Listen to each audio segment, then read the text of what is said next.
Welcome to World in 2 Minutes. These are your headlines. Ted Cruz and Bernie Sanders have won their party's primaries in the state of Wisconsin.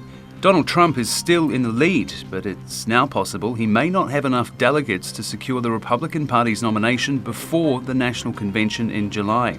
Meanwhile, Sanders needs to win nearly 70% of the remaining delegates to secure his party's nomination. The Prime Minister of Iceland has resigned after the so-called Panama Papers revealed his wife owned a secret offshore company that held a stake in Iceland's banks. Sigmundur David Gunnlaugsson quit before Parliament was able to hold a no-confidence vote.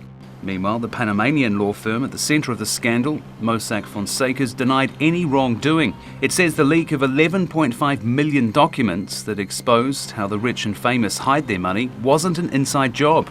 It says the company was hacked and has filed a complaint with state prosecutors. Voters went to the polls to cast yes or no on a treaty between the EU and Ukraine. The result of the referendum's not binding on the government. The treaty's already provisionally gone into effect, as the remaining EU nations have approved it. Opposition leader Geert Wilders said many citizens were fed up with the EU and this treaty with Ukraine. That is not in the interests of the Dutch people.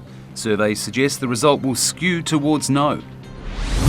Amnesty International says more than 1,600 people were executed in 2015. It's the highest recorded by the rights group in more than 25 years. Most of the executions took place in Iran, Pakistan and Saudi Arabia, but Amnesty says the report does not include figures from China. The group also says 102 countries have abolished the death penalty from their criminal justice system, on top of others that have ended it in practice. Thanks for watching. TRTworld.com, Istanbul.